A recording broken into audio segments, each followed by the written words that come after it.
Tucker techniques, Tucker techniques. They're the way that he owns you. Tucker techniques, Tucker techniques. They're the way that he owns the leftists.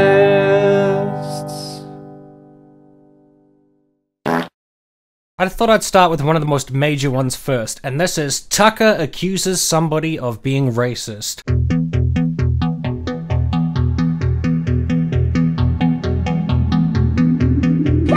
This is kind of like the ultimate go-to for Tucker Carlson. At the end of the day, what he really wants to do is accuse people of being racist against white people. That's kind of his jam. I understand that people on the right often have this mentality like, people on the left are always calling us racist. They're always saying we're Nazis. They're always saying that we're fascists. They're always saying because we have certain positions on immigration, we hate foreigners and we hate people with different skin color, etc. We are not those things. We are not racists. We're just concerned with our nation, or however they put it. So it's really unfair that they call us racist, and it's just despicable behavior. So we're gonna get revenge, and we're gonna get a whole switcheroo and fight fire with fire by saying the left is racist. It's actually you who are the racists, and you're the fascists. Now, there's one problem with this, and that is if you value what you're saying about people being unfairly labeled, I do not believe that it is justified as a ethical or moral framework to say because other people unfairly label me racist, that means I have to label other people racist. Because then that will just justify the original position. Those people have no qualms calling people racist. Why should I have any qualms about that? And then it just leads to an escalation which results in Israel versus Palestine. It never ends. And then you have a fucking apartheid state and constant death and war. And that's all that leads to. I think you either have the position that it's okay to unfairly call people fascist and racist and so forth, homophobic, transphobic, whatever, or you have the position that it's not. Now, personally, I have the position that it's not okay to unfairly, that being the critical word, call people racist, homophobic, transphobic, and so forth. That's why when I call people those things, I have reasons why I'm calling them that. I'm not just saying it for its own sake. I'm not just trying to say it to own that person. People disagree and say like, Tim, oh, you always call people transphobic or whatever for saying this, that, or the other thing, but I can justify why I said that. It's just you might disagree with that. That's freedom of speech, that's conversation, that's dialogue. But the right-wing position is problematic. How can Tucker Carlson be like, that's racist. That's racist against white people. That's racist. And then every other time racism comes up, just say like, they're always unfairly calling people racist. And never ever considering or think about the reasons why anyone on the left could be calling somebody on the right or a white person racist. He won't consider that. He won't think about that. He will not regard that or contemplate it in any way, shape, or form. And Tucker seems desperate to find people that he can get on his show that he can accuse of being racist. Ricky Jones chairs the Department of Pan-African Studies at the University of Louisville, and he joins us tonight. Professor, thanks for coming on. So, no problem, Tucker. Thank you for inviting me. Oh, absolutely. It's our pleasure, as always. As part of, I want to lay down markers so we acknowledge that things are changing really fast. So things happen, people make statements that they wouldn't have made even a year ago. And I'm going to refer to a piece that you just wrote last week in the Louisville Courier-Journal in Kentucky, in which you described white Americans as moral monsters. Do you want to live in a world where it's okay for university professors to describe groups of people on the basis of their race as moral monsters? Is that the country that you want to live in?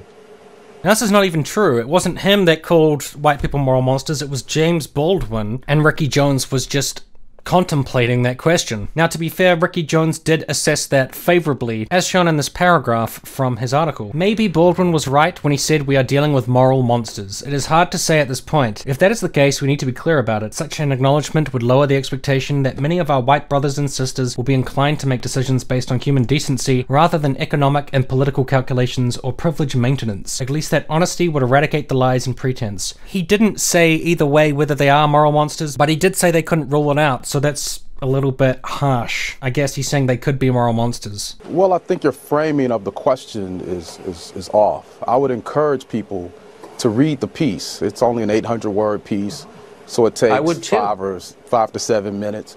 I didn't call white people moral monsters. Actually, that was the conclusion of the legendary writer James Baldwin. I'm sure some of your viewers are familiar with Baldwin. That was his conclusion after many years in America.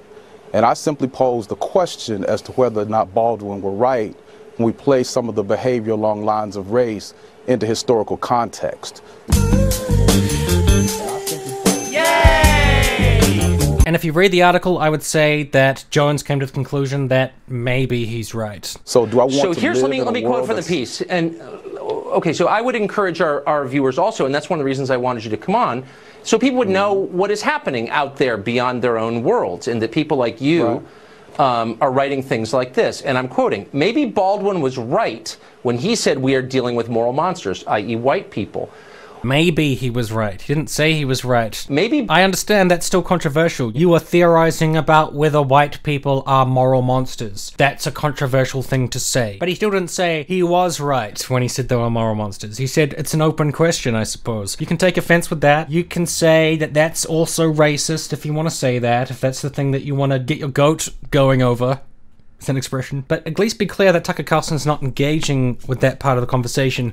He's just trying to say, you said white people are moral monsters. That's racist against white people. How would you feel about a piece that described black people as moral monsters? You would rightly call that racist, wouldn't you? Why is this not the same?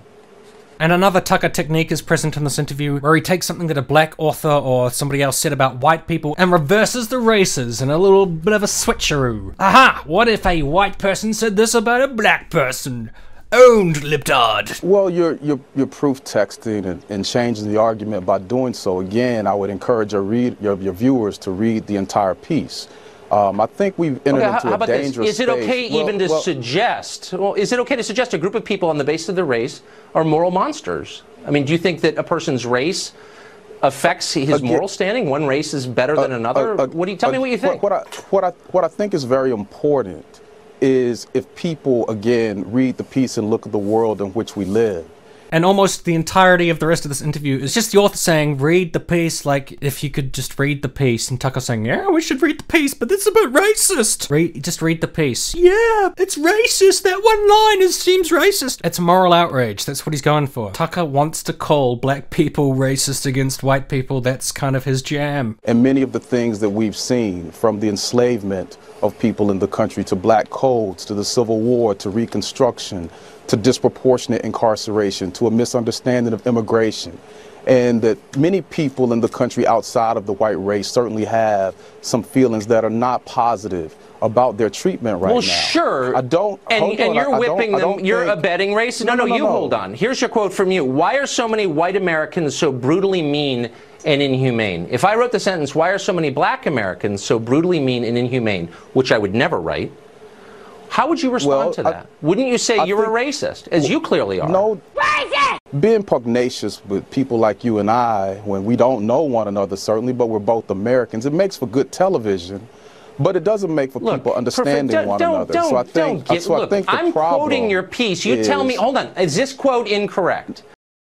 But again, I encourage why are so many white Americans so... You've said that 5 times.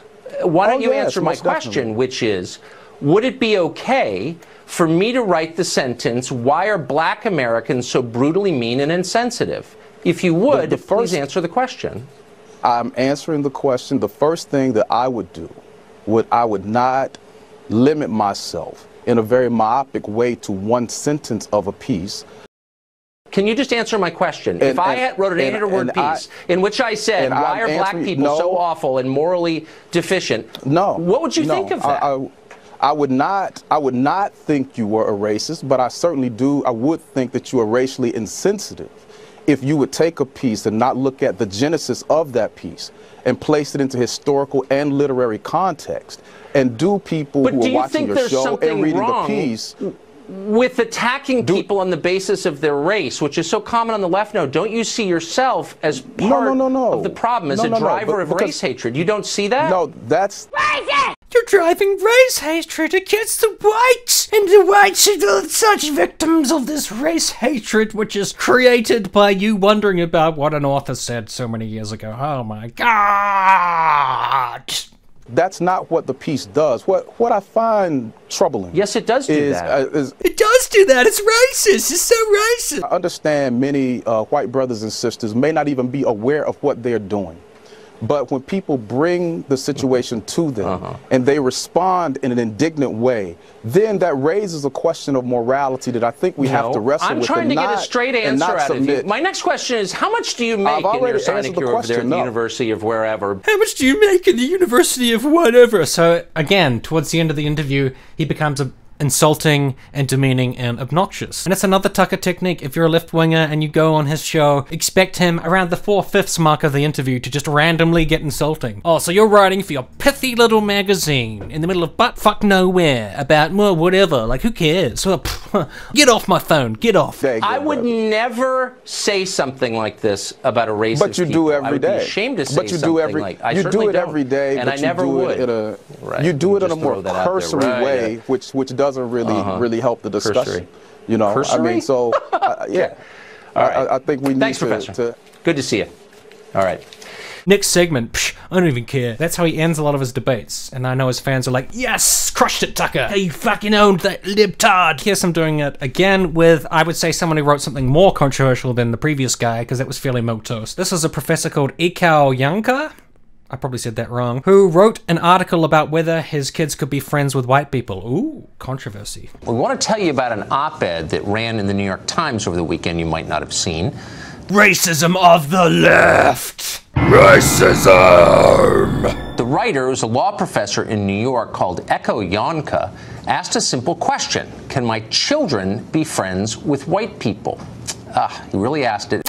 He really asked it. No! Quote, I will teach my boys the lesson generations old, he wrote.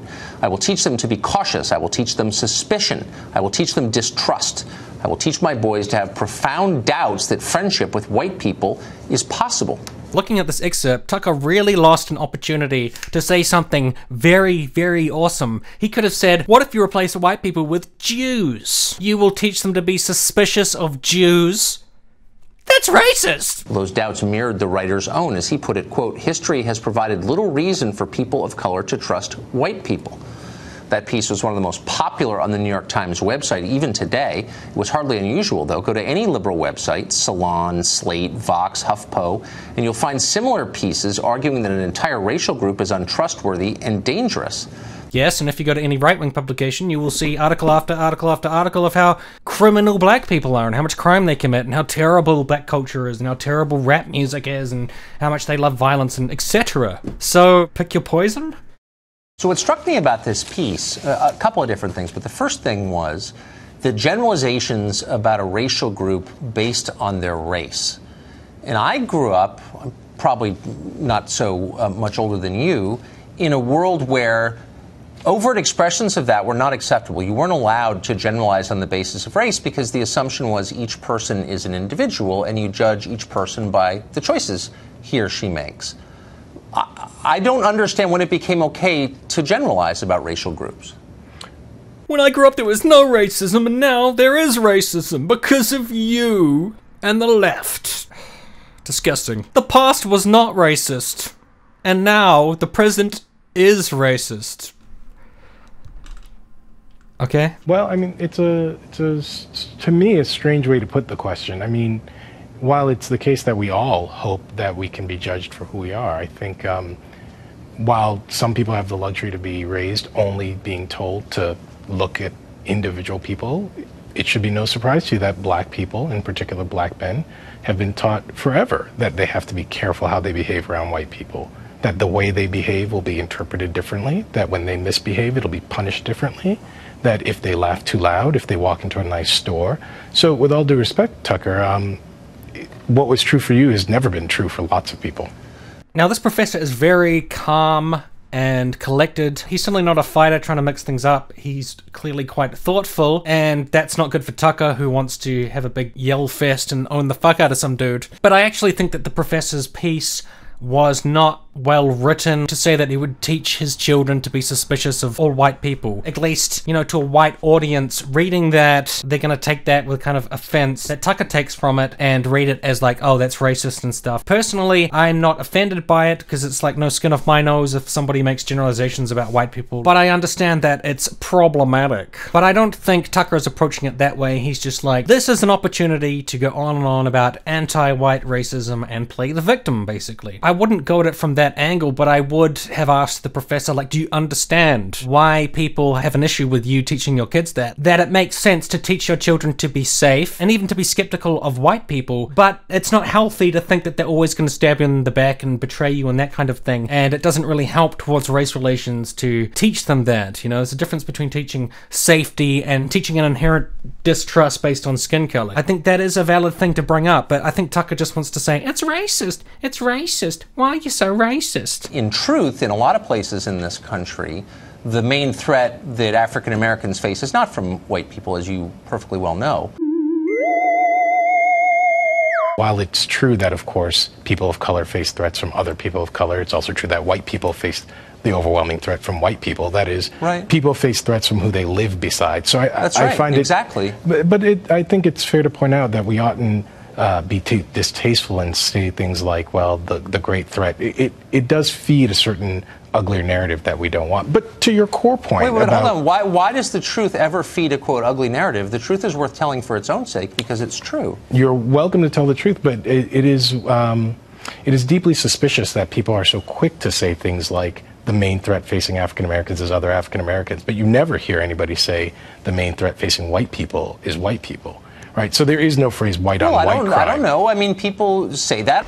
I mean, I guess the point is, Tucker, you don't face a threat from an entire racial group. You face a threat from individuals who've made individual choices. Well, we should turn to that. But just in closing, I should say we should be honest and not pretend that there is a phrase like white on white violence, right? That phrase doesn't exist for very particular reasons. Okay, well, we can invent it here. But I guess the point I'm making is that you should never generalize about people on the basis of their skin color because it reduces them to the sum total of their skin color. And again, that's the definition of racism. One more for this segment. Here he has on another liberal person from a college campus called David Bernstein. I don't know if he's a professor, but he wrote a book. And he's talking about a class on white privilege, which obviously is racist. That's racist. Now, I think David could have done a better job with Tucker's inane talking points, but the inane talking points are what we're here for, and Tucker does display many of the Tuckerisms that we've come to know and love in this conversation. You a little surprised that racist crap like this exists in the open in 2018? Well, I don't know that I would necessarily call this racist crap, but I think the reality is... You wouldn't call this racist! ...that there is a white experience in America that is different from a black experience in America. I think anybody who's lived in America knows that those two things are different things. Well, there you go. Tucker's like, yeah, that's true. There's a difference between a white experience and a black experience. So you understand what is meant by white privilege. While I don't necessarily agree with every way that these folks are going about it, I think it is the beginning of perhaps a conversation about what does it actually mean to have a white experience. We've been studying the black experience in America. It's not the beginning of a conversation. It's the beginning of a series of attacks on people on the basis of their skin color. It's racist! This is the guy who the conservatives say is owning libtards. He has these inane talking points. He comes into every conversation like, I'm not thinking, I do not care about anything you're saying, I'm just trying to rile out my audience and get offended. So to say that white people, white culture exploits in an unusually aggressive way the labor of others, that's an attack. And by the way, is it true? I mean, is white culture more likely to do that than, I don't know, Chinese culture? I don't know, but I know racism, textbook definition, when I see it. It's racist to attack a culture, a different culture. I would never do that. No one on Fox News Network would ever attack black culture. We would never talk about how corrosive black culture is. Never! It's racist! It's not about whether they think unfairly calling things racist or not is a big problem. They do not care. I have a problem with the culture, not the people. They can't wait to turn that around and say, this guy's talking about white culture, he's a racist. They just have a problem with the fact that it's going against them. They want to use it against someone else. That's what Tucker's all into. There are non-white immigrant groups that have, on average, higher annual incomes than average white Americans. It's much more complicated than you and other sort of glib apologists for racism suggest that it is. You can't generalize about people on the basis of their skin tone, right? Of course you can't. Or can you? Of course you can't you can't generalize, but there are trends that we have seen. You know, it would be it would be disingenuous for us to suggest that there aren't a larger number of, say, white people than black people in this country who have benefited tremendously from their privilege. I think that would be a disingenuous statement over time, and that there aren't more white people. I don't know. I mean, wait, hold on. Stop. Are you comfortable making generalizations about other racial and ethnic groups that are negative? Any generalizations? Go ahead and try one. You just said that white privilege is real. No, I'm serious. If we're going to have the honest conversation that you're calling for, then I call on you to be honest and make a negative generalization about any other racial or ethnic group in this country. Go ahead. You got the floor. I actually think Mr. Bernstein totally dropped the ball on his response to this, because that should have been met with, white privilege is not negative. It just is. It's not saying that, oh, if you've got white privilege, your suffering doesn't matter, that your suffering's irrelevant. If someone is like in a trailer park and got alcoholism and their parents are dead and stuff, you don't just say like, oh, you got white privilege, therefore you're not suffering. I would say, you've got white privilege, but it's worthless to you. It's a waste of time to point out that you've got it, because your life is not privileged on so many other grounds. You don't have a family privilege, you don't have like a class privilege, you don't have a wealth privilege, you don't have privilege in terms of your amenities in your life. You've got white privilege, but you can't do anything with that in that situation. But it's not an insult to say that white people have privilege. And that is the response that I think Bernstein should have had. Should have been like, I don't know why you take it so personally. White privilege is only meaningful insofar as it can be accessed. But Bernstein failed because he bought Tucker's framing that white privilege is a negative character assessment of white people. I'm inviting you to make a negative generalization, as you just did about one group, about any other group. There are many groups in this country.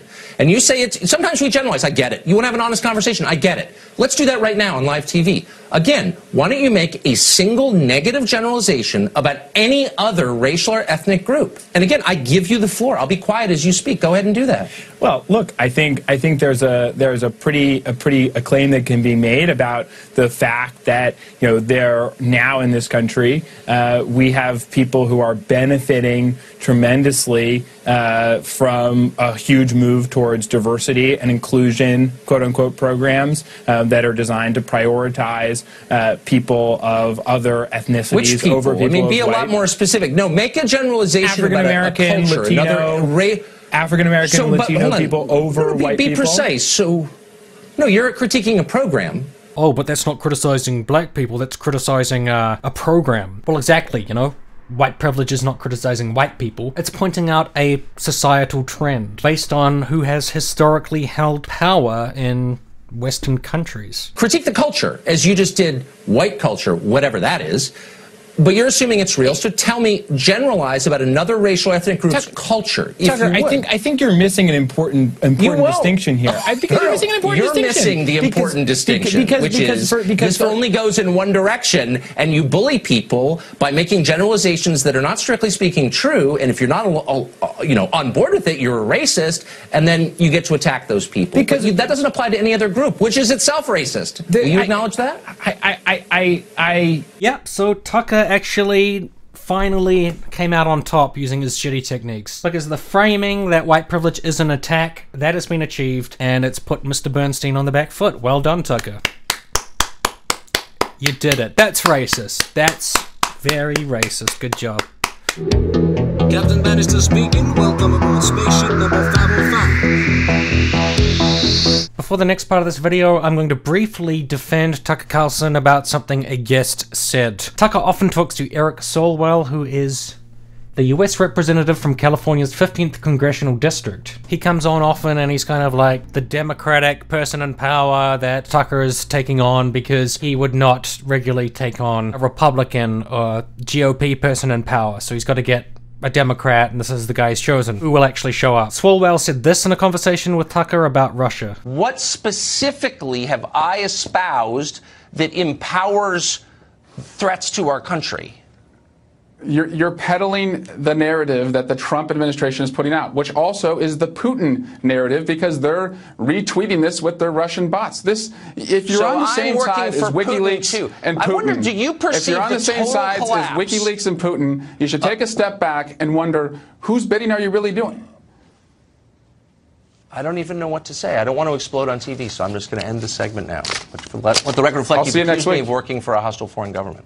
I don't think Tucker is working for Putin or working for the Russians. I think Swalwell was right to say look at your biases or prejudices in regards to the Russian investigation, but it's a very complicated subject which is difficult for a lot of people to follow, and I don't honestly know what Tucker's motivations are in terms of the Russian investigation. I'm pretty sure his only motivations is shit on the Democrats, so that's what he's trying to achieve. And I guess if Putin is also shitting on the Democrats, then he's kind of, in that sense, might be doing Putin's bidding, but that was kind of unfair, I think. So with that appearance of Swalwell, I thought Swalwell didn't do a very good job, but this appearance with Swalwell, this was like so bad for Tucker. His absolute dedication to a talking point was his downfall. If I'm a gun owner and I have one of the weapons that you say should be banned, and I don't feel like bringing it to a gun club, I feel like keeping it in my bedroom closet. I don't think you're giving the American people enough credit that they'd be law-abiding and that they would obey you. Well, not or else they'd be criminally prosecuted. No, I'm suggesting we have a conversation in Congress and pass a ban like this. They would be obeying the law. Would you apply as written by you? Yeah, it would have to be passed by. Would you apply these standards to yourself and your fellow members of Congress? Absolutely. Okay, so not cops though. I don't think cops should be outgunned. So your bodyguards could have any kind of guns. I don't have bodyguards, yes, Tucker. you do. I was there today. No, you have many bodyguards. I don't have bodyguards. Just there today. I don't personally have bodyguards. Oh, but you're surrounded by them. Yeah. You're surrounded by bodyguards that I pay for, and they're police officers. They're sworn. They're trained. So they're not bodyguards. They're cops. Like, you can call them bodyguards. I guess they are fulfilling a bodyguard function. But bodyguards, I don't know if bodyguards have to be trained like the police. Like he's literally talking about the Capitol Police. Like they are police. And because Tucker is stuck on this bodyguard point, he's trying to demean the congressman. He accidentally keeps demeaning police over and over in this segment. Is it like because these police are from Washington, that they're Capitol Police, they're lesser police and they're bad police? Like, this is not good for the Fox network, which is supposed to be the law and order network, to be kind of like denigrating cops because they protect a Democratic congressperson. And he's just not listening to Swalwell's point here. And at the end of the day, this is a little bit embarrassing for Tucker. He gets into a bit of a death spiral here. I have two brothers who are cops. Hold on. My dad was a cop. They're outgunned But your right bodyguards would get to have any kind of gun they want to protect you, but I wouldn't have... I don't want them to protect me. I want them to protect the people who are getting shot up in the schools. But that's not... No, Capitol Police exists to protect you. No, this isn't about Capitol Police. Well, no, but it is, though. It's not the kids who are dying, Tucker. It's about me in their schools. They're afraid to go to school tomorrow. They hear a book drop. No, but hold on. They think a shooter's walking into the classroom. Don't they deserve to be protected? They do. And so let's protect them. Amen. But why do you need an AR-15? I don't know why you need to protect your house. You have them in your building where you work. Police officers. No, your bodyguards. They're not they're police officers. Like, Swalwell knows that he doesn't have bodyguards. So every time Tucker says this, he's digging a further hole for himself. Tucker, when I walked into this building, I counted 5 security guards at the front door and 2 police cars outside.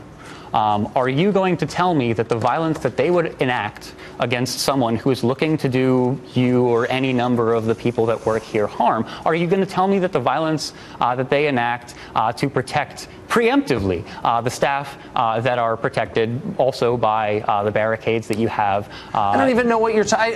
I'm honestly not following you. Are you pretend that you don't have security?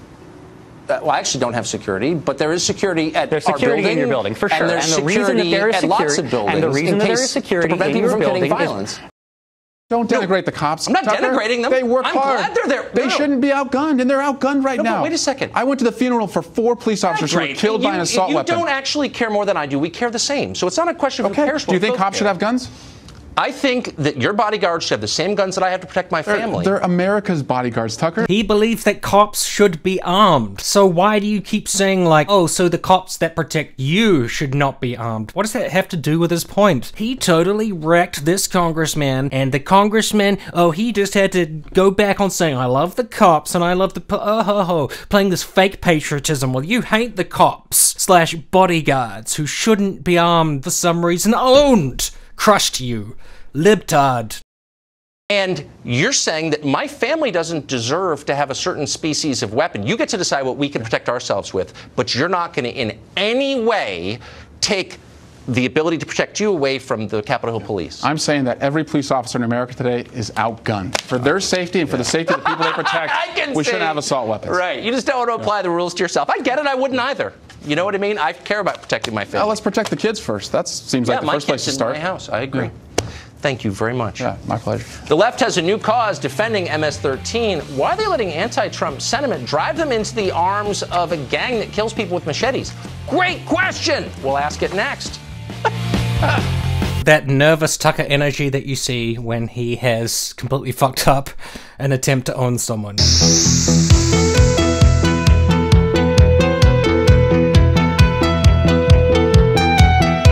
This next one, Tucker employs many of his classic tactics, and the main one I'm going to look at here is Tucker either is too dumb or acts too dumb to understand an argument. And that's literally just like the technique or the tactic that he uses. I don't understand. What does it even mean? Then he goes into his straw manning and entirely misrepresenting and misunderstanding what somebody is saying, and then that means he has crushed the other person. This is a classic interview between him and Bill Nye. I'm not that interested in the first part of the conversation. Basically, Bill Nye said he was trying to figure out the cognitive dissonance of people who deny climate change because it's very difficult for them to square overwhelming scientific consensus and evidence for climate change with their extreme denial. And so he talked about how they section off those parts of their brain based on political beliefs. And then Tucker has a problem with that because he's like, science is all about skepticism. The point of science is to just not believe stuff. To Tucker, science is about just denying stuff that you don't like. The interesting part of the conversation came a little bit later when they actually talk about climate change, and then Tucker starts employing those Tucker tactics. Wait, no, you said it's a settled point,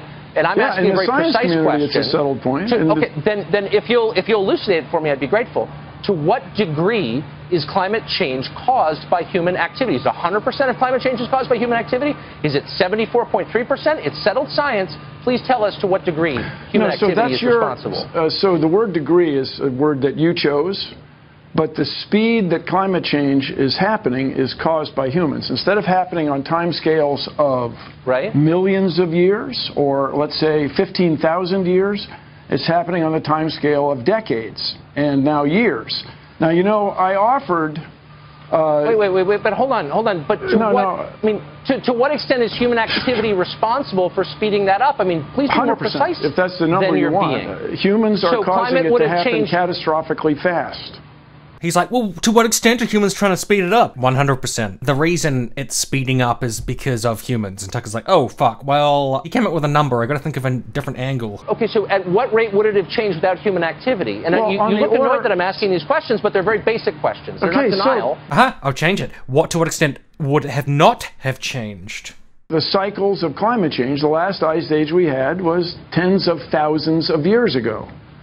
So bear in mind that in ancient dinosaur days, there was more carbon dioxide. The world was warmer than it is now. There was an inland sea in what is now Wyoming. And I understand you have a member of Congress from Colorado, used to be underwater. And you go to Dinosaur National Monument, you can see it. Okay. Yes. But that's millions of years ago. The problem is the rate. You just said it was tens of thousands. That was the ice age. The rate. Okay. The rate is the problem. Now, here's the thing. Half the people in the world live on sea coasts. As we get the ocean a little bit warmer, the ocean's going to expand, and people live on the sea coast are going to be displaced. But you're not answering my question. Yes, you're describing what will happen if this continues. And I'm asking you a simple question. Hold on. I'm asking you a simple question about the rate of climate change.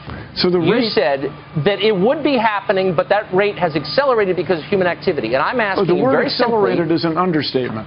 Okay, it's happening extraordinarily I'm asking you a simple fast. question, and because the science is settled, I hope you can answer it in simple terms, which is, without human activity, how long would it have taken for us to reach this level of warmth in our climate? So you can see Tucker is going for this real niche of like, how much would the climate not change? It's not clear that it would have happened.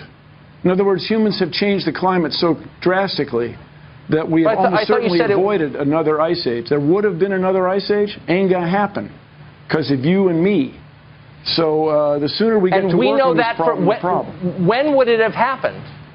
When would the next ice age have happened? Yeah. Is that your question? Without human activity, what would the process look? So Bill Nye's like, the climate is where it is now because of human activity, and it would not have been where it is now because of that. And then Tucker's like, yeah, but how much? You know, you've got to put an exact quantity on this. Otherwise what? You know, he's just trying to cast doubt. That's all he's trying to do. Here's the point that I hope our viewers can understand. I'm not in any way denying that the climate is changing. I'm utterly open to the possibility that the change is caused by man's activity. I'm merely calling into question your claim that all of this is settled that we know precisely what is happening and why, and that anyone who asks pointed questions about it is a denier and ought to be imprisoned or shouted off the stage. No, that was your word. That's you guys. That's not my claim, and I really. Would you like me to read your quote that people who disagree with you ought to potentially go to jail? You said that. Okay. And I'm just saying, I'm not sure that's exactly what I said, Mr. Carlson. We can talk about that shortly, but. Is it appropriate to jail the guys from Enron? Was it appropriate to jail the people in the cigarette industry who promised it wasn't addictive, etc.? Okay. Look, my only point is, shouldn't we be encouraging people to ask honest questions, which I am doing, and you don't seem to have the answers to those questions. Okay, I got to disagree with you. I claim I do have the answers. Okay. Okay. Back to it again, the honest conversation. You prevent people from having an honest conversation and making points like, without knowing when the next ice age will be, there's no point worrying about climate change. Honest points like that. And my point is, what would the climate look like right now without human activity? It would have looked like it did in 1750. Britain would not be very well suited to growing. Yes, Britain would not be very well suited to growing grapes as it is today. French winemakers would not be buying land to the north as they are now. People who plan to run ski resorts would still be able to do it in Europe. And so the climate change and the parasites. You're using the language of politics. Look, you're not a scientist, as you know. You're a popularizer. I'm using the language and that's fine. of economics. But so I'm just saying, look, asked what it would to the extent that you prevent people. Okay, if you prevent people from having an honest conversation, you're doing a grave disservice to science. Don't you think that? Don't you think you are doing a grave disservice to science? Like, why would he think that about himself? Like, that's pure gaslighting. It doesn't make any sense. What's he gonna say? Yes, you're right, Tucker. I'm doing a grave disservice to... I'm a terrible person or something. I think that's probably all true, but you... would not be overwhelmed by pine bark beetles as it is. Right. Because of climate change. That's how so the world much of would this be you different don't if it know. weren't for humans. You pretend that you know, but you don't know, and you bully people who ask you questions. I really have to disagree with you. I spent a lot of time with this topic. I'm open-minded. You are not, and we're out of time, unfortunately. So, thank you for joining us. I didn't listen to anything you say, and I'm open-minded, and, yep, goodbye.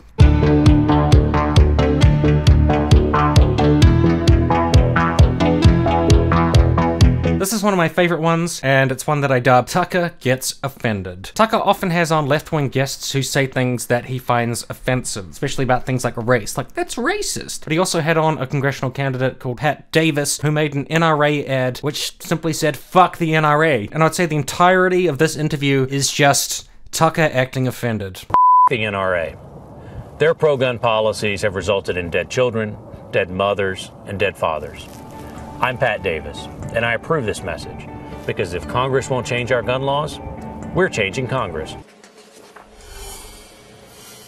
Pat Davis joins us tonight from New Mexico. Pat, thanks for coming on. Hi, Tucker. So that's the ad, F the NRA? Kind of moronic, no? That's it, just 15 seconds, but it got a whole lot of attention and started a new conversation about guns, and I'm grateful for that. But doesn't it degrade you? I mean, you use the F word in an ad. You use the F word? Oh my God, that's so offensive. I mean, if you have a position, state it, but F the NRA? I mean, come on. Well, Tucker, I mean, look, being polite, it hasn't made our schools any safer. It hasn't protected police officers like I used to be.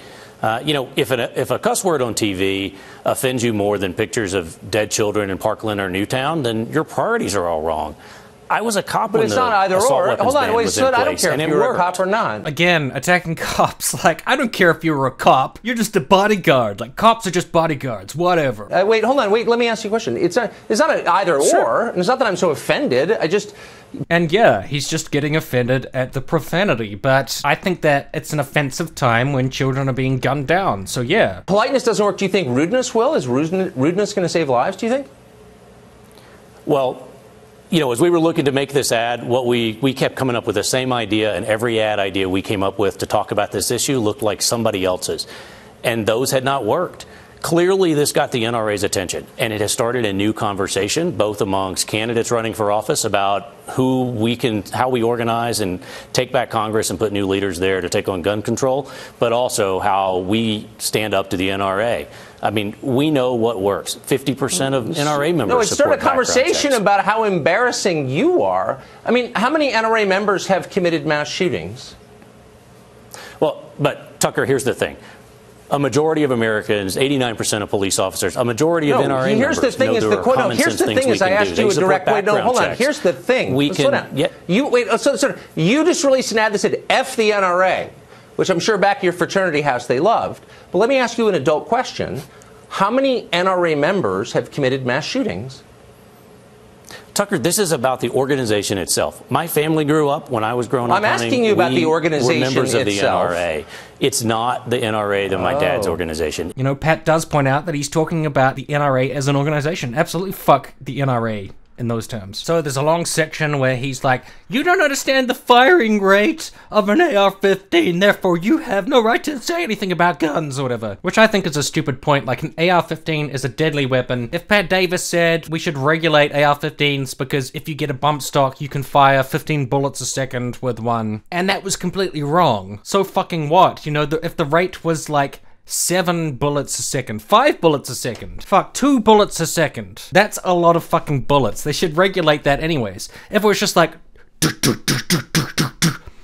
and wasn't, what, you know, it's gonna kill a fuck ton of people. You don't know what you're talking about. And I know that you were a police officer, you claim to have been. Yeah. No AR-15 can fire 150 rounds in 15 seconds. That's untrue, and if you believe it is true, then you're not qualified to have a conversation about guns.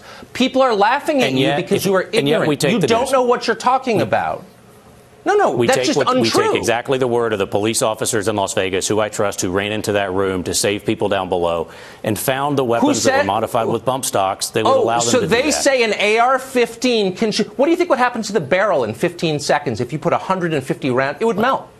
But moving past that part of the interview, at the end, Tucker is like, oh, so you like being offensive, tough guy, huh? Let's see this, tough guy. Come on, tough guy, huh? I'm gonna call you an idiot, huh? So I guess my point is, if you're going to take on the NRA and be Mr. Tough, I was a cop guy, maybe you should know what you're talking about, but you don't. You're putting something on television that's demonstrably wrong, that's physically impossible, and all of your voters are like, oh yeah, this guy knows what he's talking about. He was a cop. But you don't know.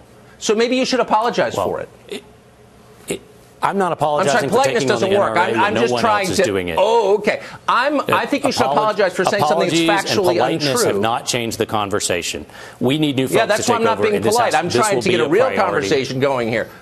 Yep. But you don't know what you're talking about, so maybe you shouldn't be in a position to make decisions because you don't understand the issue. Because you just told me with a straight face that an AR-15 can fire 150 rounds in 15 seconds. Ooh, surprise, it can't. So maybe you should admit that and move on to something you understand. Would you do that? Tucker, we're going to go. We're not. This is exactly the type of arguments that don't get us where we need to be. We need new leaders in Congress. Oh, it's not That's like F the NRA. That's the kind of argument we need. Oh, I thought politeness didn't work, tough guy. Politeness is not working so far. If you woke up on Mother's Day and don't have your kid anymore, you know what works? You want Actually, somebody facts in Congress work. to Why step don't you up. get some facts? Oh, Pat, do you like this new mode of communication we have? F the NRA, Pat. It'd be great to have tough guy. It'd be great Learn to have something a about conversation. guns and get back to me. Interview over. Yeah, because you don't know what you're talking about. That's what not being polite is all about. How do you feel now? And I would say that the guy looks like he doesn't give a shit about the fact Tucker's being rude to him. So, what did Tucker prove? He just proved that when he gets flustered and uptight and upset, the other guy doesn't care, and then that's it. Oh, so being polite doesn't work now, being all rude, right, tough guy? Yes, politeness hasn't worked. Ooh, well, I'm gonna be rude, huh, tough guy? How do you feel about that? And the guy's just like, well, yeah, you know, it'd be nice to have a conversation with you. Oh, interview over! So that was Tucker Gets Offended.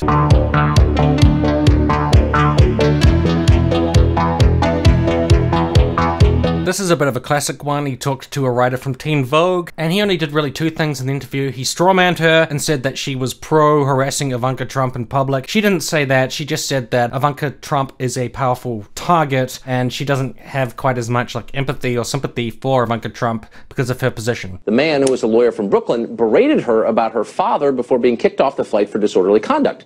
Even a lot of liberals thought his behavior went way too far, but not all of them thought that. Some of them thought it was justified, and that would include our next guest. She's Lauren Duca. She's a journalist, and she tweeted this earlier today. Ivanka Trump is poised to become the most powerful woman in the world. Don't let her off the hook just because she looks like she smells good. Lauren Duca joins us. Now, Lauren, thanks for coming on. Hi. Thanks for having me. So I think, of course, it goes without saying that it's valid that you disagree with Trump and you have your own set of political views, and perhaps you disagree with Ivanka Trump. I wonder, though, screaming at a mom and her kids on an airplane seems like a violation of privacy and decency and good manners, and it raises the question, what are the venues where you shouldn't scream your political views at people? Would a funeral be out of bounds, church, her son's bris? Like, what are the rules on that? Oh, at a brisk. Yeah, well... But she constantly said throughout, like, we should not harass Ivanka Trump. I think what is a nonpartisan issue is that air travel is horrific, and I don't think anybody should be enduring confrontations in the air, be it Ivanka Trump with her children or just any other human being in a tin can and feeling dehydrated. Right. And I think that the fact that she is with her children is significant, and I do also think that, you know, a mother in public who's a public figure, you know, there are certain levels of decorum that we should be thinking about.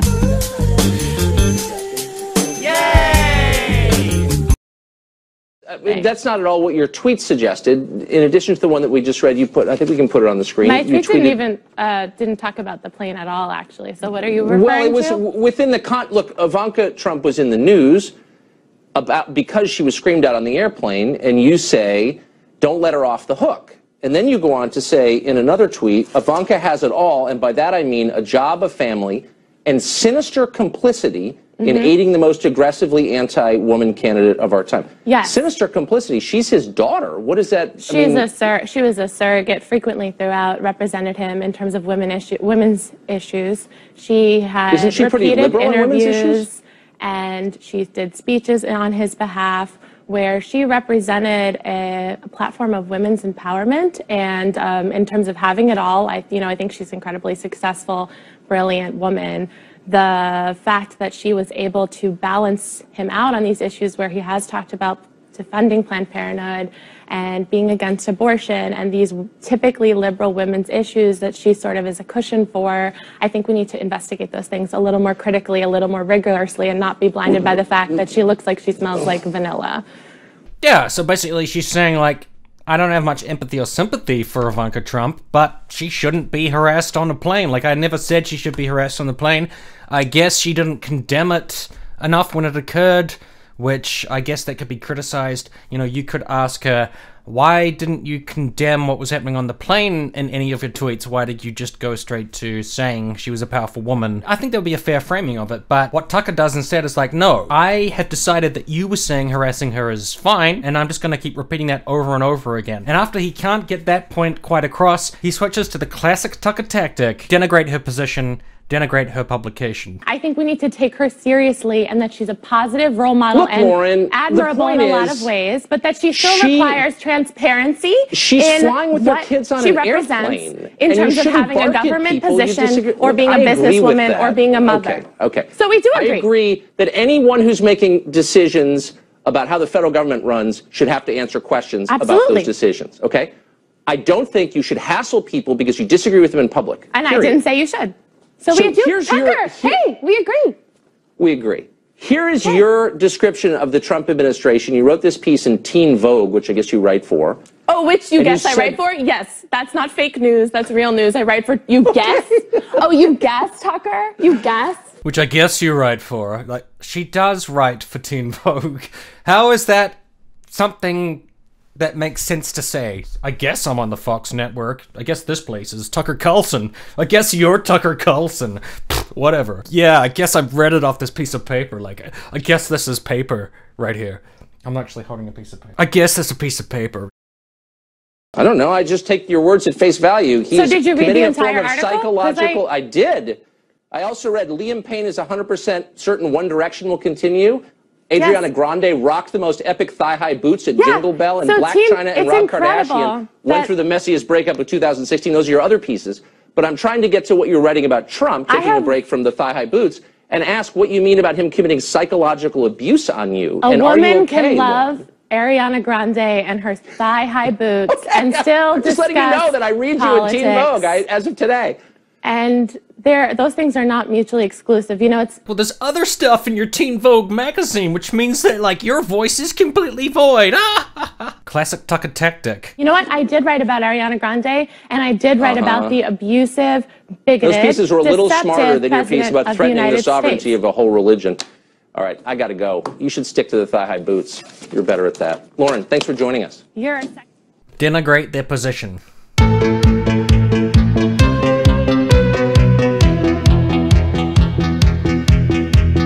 This is a simple one. This is just Tucker Strawman. So this was a really good interview because the guy is so deadpan and he's so just like, I don't give a fuck. And Tucker can't stand that. So it seems like the angle that he chooses is just to make shit up about what the guy's saying, to be honest. I don't know why you would feel an obligation to defend the government of Mexico, which is abetting illegal immigration into our country, which has been literally for years, which has trained people explicitly with documents that we have on how to get into this country illegally. I don't know why you would be flacking for them. I don't know what's in it for you exactly, but let's stop lying about it. Mexico could stop this right now. Mexico is a very long country. It's a long way from Honduras to Tijuana. They could stop this, but they're not. This is an act of hostility. The thing is that we allow the freedom of people to be able to travel freely within the country, as a lot of countries do in the world. And I will defend Mexico because you're lying. Why don't you show me a document where the Mexican government is training people, like you just said, to cross into the United States? The Mexican government isn't doing that. Are there people doing that? There may be. Really? Because they were giving that, you know. I'm sorry. I win with superior knowledge here. The Mexican, superior arrogance. Of course, it is. I know you're true. from San Diego, and your racism and ignorance is very well known. Right? Okay. Oh, the guy just called Tucker racist. So this interview's not going to go well. Quick fact check on whether Mexico was training people across the border. That is not true. They were not training people. That is a ridiculous way of putting it. But there was a pamphlet that did exist. And here is a New York Times article about it. January 5, 2005. The Mexican government drew fire from American advocates of tighter borders on Wednesday for publishing a pamphlet that instructs migrants how to safely enter the United States illegally and live there without being detected. Officials here say the small booklet, illustrated in comic book style, is not intended to encourage illegal immigration, but to reduce the loss of life. Last year, more than 300 migrants died while crossing rivers and deserts to reach the United States. The guidebook also advises would-be migrants to avoid hiring professional immigrant smugglers and to refuse to carry packages for others. It also instructs people never to lie to border officials, carry false documents, or resist arrest. But groups favoring stricter immigration controls said the pamphlet amounted to a how-to manual for illegal immigrants. The booklet gives advice on what clothes to wear when fording a river and how to cross a desert without getting dehydrated. It also counsels migrants to keep a low profile once in the United States, telling them, for instance, to stay away from loud parties or discos that might be raided by the police, and to stay out of domestic disputes, which might lead to an arrest. Finally, it lists what rights migrants have if caught, among them safe transport home, medical care, food and water. So it's accurate to say that the Mexican government at some point, like 10 years or more ago, distributed a pamphlet, I don't know to how many people, that gave advice on how to deal with being an illegal migrant if you're going to cross the border. Perhaps it's like you shouldn't give advice to anybody who's thinking about an illicit or illegal activity. I guess that's the perspective. I would say that that's a little bit different than the framing, which is that they were training them and telling them to go across the border. They were sending them, so to speak. Maybe that was part of what Donald Trump talked about, like sending people. Maybe this is where Donald Trump got this. I don't know. A little bit different, so I'll leave it up for the viewer to decide. Of the 250 million undocumented people in the world today, the United States has 11 million. And that flow has shifted dramatically, dropped 40% in the last 5.5 years. But why should we take any? No, but you're missing it. Why should we take any? There are a lot of people who want to come here legally. Yeah, but there's no way for these people to come in legally. And the United States interfering in these countries, the demand for the drugs, invading a sovereign land like Iraq, or interfering in the civil wars of Central America, that causes people to flee. The U.S. should be more welcoming. So and our sins are the reason this is. So you hate America, is what you're saying. Oh, so because of stuff America did, immigration is bad. So what you're saying is you hate America. You hate freedom. You hate the USA. Now, if that isn't a straw man, I don't know what is. Because obviously this guy does not share your values. How do you know that when he thinks America has done things that are wrong, he's also saying, and therefore I hate America? That's a total straw man, incredibly uncharitable. Now, you might disagree with the guy. You might say, like, the problem of illegal immigration is not caused by America's choices. And that would be reasonable, but Tucker just goes to, so you hate America. And it's that old classic Fox News trick of play the patriotism card. Even though Tucker has had those conversations where he was perfectly fine bashing the police if the liberal was making the argument for the police in that situation. But all of a sudden it's like, oh, so you hate America. And then rounds it up with his classic being a dick to the guest. The #1 consumer in of illegal Honduras? drugs. So these people are coming here to punish us for bad things we did in Honduras? No. Are you representative of people on the left? Is everybody this dumb? You're dumb. The United States has a large what are you talking about? I don't understand. And when they invade sovereign lands, when they take from sovereign lands, they should be a more welcoming nation, and they are not. But there's no legal way for the people to come in. They're desperate. People are crossing borders all over the world. I just want to have a rational conversation. They should be able. Yes, we should have one. All right. Yeah, we should have a Get rational... back to me when you can explain what we did to Honduras to deserve this. I'm trying to have a rational conversation. I can't. Blah! That's how Tucker always ends these things.